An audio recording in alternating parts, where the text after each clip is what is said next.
So Daniel Cormier is saying before the fight that I'll end up poking him in the eyes at some point. And the reason why he says that is because I do poke people in the eyes. And it's very illegal, but I do it. Yeah, that was the ever classy John Jones there. So today we're going to talk about some eye pokes in the UFC and what we can do about it. Jack and Mel weigh in. Hello, I'm Jack from Super Rad MMA. Welcome to our channel. If you've never been before, please make sure to hit subscribe, hit the little bell icon so you don't miss any of our content. If you are a regular, welcome back. So today we're going to talk about the UFC eye poke situation.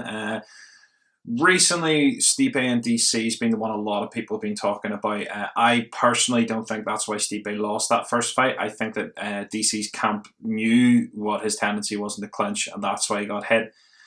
Some Stipe fans, and trust me, I am one of them, some Stipe fans have been saying that that played into why he lost. I don't think so in the first fight, but in the second fight, the eye pokes were definitely more significant than in the first. Just at the weekend there, we saw Arnold Allen poked Nik Lentz in the eye, and Nik Lentz's injuries were pretty substantial. It's not good at all to see that. Eye pokes have been around for forever in the UFC. It surprised me to read that there's only been 7 fight stoppages due to eye pokes since 2005. Now, the problem with that statistic is that doesn't factor in how many fights should have been stopped but weren't. Fabricio Verdum, after his fight with Travis Brown, he poked him in the eye, and I remember Verdum coming out with something along the lines of, if you are a real fighter, you continue. Now, I don't really agree with that. I think that's dumb. I don't think that, especially a UFC fighter, I don't think you have anything to prove to anyone about your toughness or your grit. I think it's a ridiculous precedent to set, to be honest. And, eye injuries are no joke. They're nothing to be fucked around with. If you look at Michael Bisping, he obviously lost his eye. I think that was a kick, though. Don't quote me on that, but I think that was a kick against Vitor Belfort. And people actually forget that in Bisping's next fight, he essentially ended Alan Belcher's career. At the time, Alan Belcher was set to do big things in the UFC, and unfortunately his career was cut short due to an eye injury. It was one of those big stories of coulda, woulda, shoulda, and it's a heartbreaking one because I really liked Alan Belcher. He's still involved in MMA. I think he coaches now. But people forget, because when you talk eye injury, the first thing that comes up tends to be Bisping. And yes, he lost an eye, and that's probably the most significant one yet. The problem I have is that I think we're just a matter of time until that happens again, unless we do something about it. So John Jones and DC both play a guard, sometimes called mummy guard, aptly named because you walk like a mummy. I think that for John Jones in particular, it makes a lot of sense. Now, I am 6'8", and I found myself relying on this in my limited MMA career, where you would, post and frame off that person with your hands extended. You're creating space for them to have to close the distance again, come up underneath it, or whatever it might be. But you're putting the onus onto them. You're creating space, and you're able to kind of move backwards or laterally at where you want to, because there is the distance sort of maintained between you and them by a straight arm. DC does this as well, but he does more hand fighting, so he'll put his hands out. You saw this in the Stipe fight, and he will fight and grab at your hands and try and distract you and come up over the top. It's a very, very good technique. The problem is that it results in eye pokes. John Jones, probably the worst suspect for this in the UFC. But DC is up there as well at the moment, especially after the Stipe fight. So what can you do about that? Well, the UFC have implemented in the unified rules set where you can no longer put your hand out flat and point your fingers towards the horizon. You must have them pointing up towards the sky. So that's a good step, although I don't think it's enough. So referees now are warning people when their hands are pointed out to get their fingers up. That's great, and obviously it will help, but it won't fix it. The reason for that, I think, is because it is instinct. If someone flurries in at you, you will just create space however you can. You will extend your hands. When you have those gloves on, it is possible to do it, and therefore you will. I think that you have to take some of the responsibility off of the fighters by adding other things to safeguard from eye pokes. So, with that in mind, one of the things that I've seen people talk about is the potential of an instant 1-point deduction just for having your hands out. I don't like that. And the reason I don't like that is because a 1-point deduction in the UFC or in MMA is massive. It's not like boxing where you have a large number of rounds to potentially claw that back. It is in boxing it's a detriment, but it doesn't necessarily completely sway the fight. In MMA, it does quite often, especially in a 3-round fight. So I personally don't like that idea. I wouldn't be against a 1-point deduction for any eye poke, whether it's intentional or otherwise. Just a straight up 1-point deduction. You poked him in the eye. Let's move on. That said, I still think there's more that we could do. So what could we do?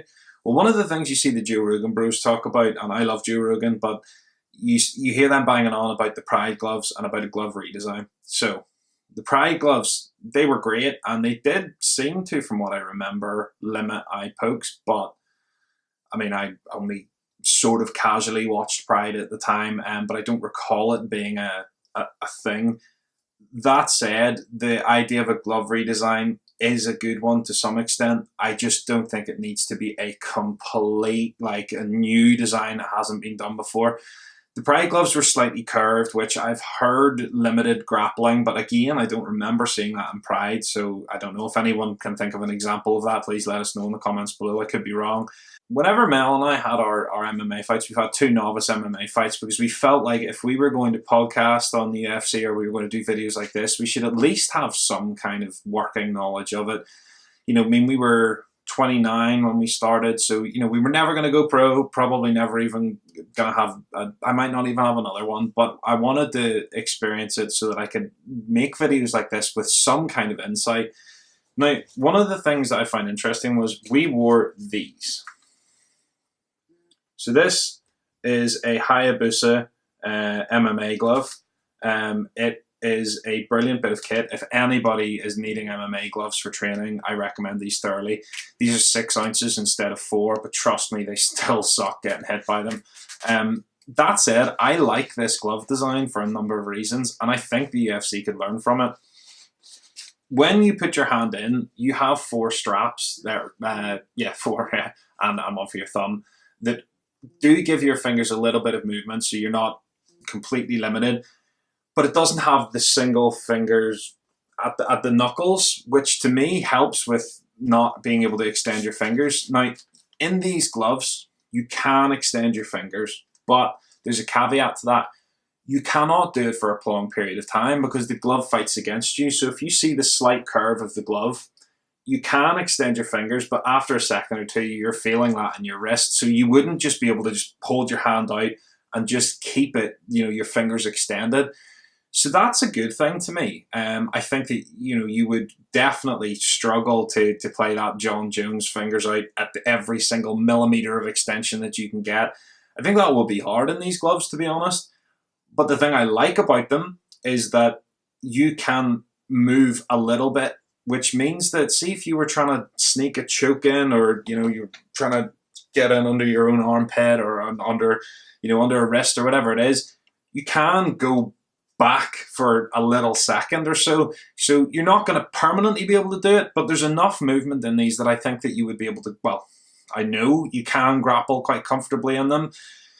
I think the biggest issue with gloves and grappling is the fact that you're wearing gloves full stop. I don't believe the UFC gloves would be any more or less detrimental for grappling than these style of gloves. I think that it's just wearing gloves that makes the grappling quite tricky. So, you know, you have to wear them. That protects your hands, protects, I suppose, to an extent, protects your opponent against cuts.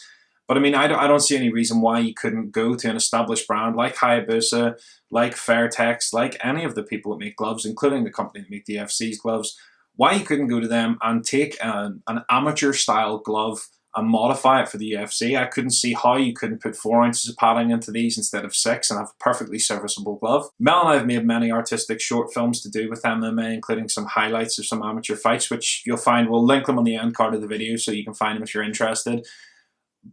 But I don't think I've ever seen a single eye poke. Now, I don't know if that's because the stakes aren't as high, so the tendency to cheat isn't as high, if it's the gloves and only the gloves, but whatever it is, in 10, 12 events, I've never seen one, didn't see a single one on either of the 2 cards that we fought on either. So there's definitely some merit to perhaps these gloves. So let us know in the comments down below what you think we could do to stop eye pokes in the UFC. Please like, share, subscribe, hit that bell icon if you haven't already. It really helps us out. We're making a really big push this year to grow the channel. We have multiple YouTube videos a week coming out. We have a weekly podcast due every Monday. Feel free to ask us questions. We'll discuss them on air. The biggest thing you can do, and it's completely free, is share this on Facebook, share it on Reddit. Anyone you know would like it, tag them. It really helps us out. But thank you so much for all the support so far. It means a lot to us. If you're interested in supporting the channel, as I said, you can share the video or check out patreon.com/superadmma. In the meantime, peace.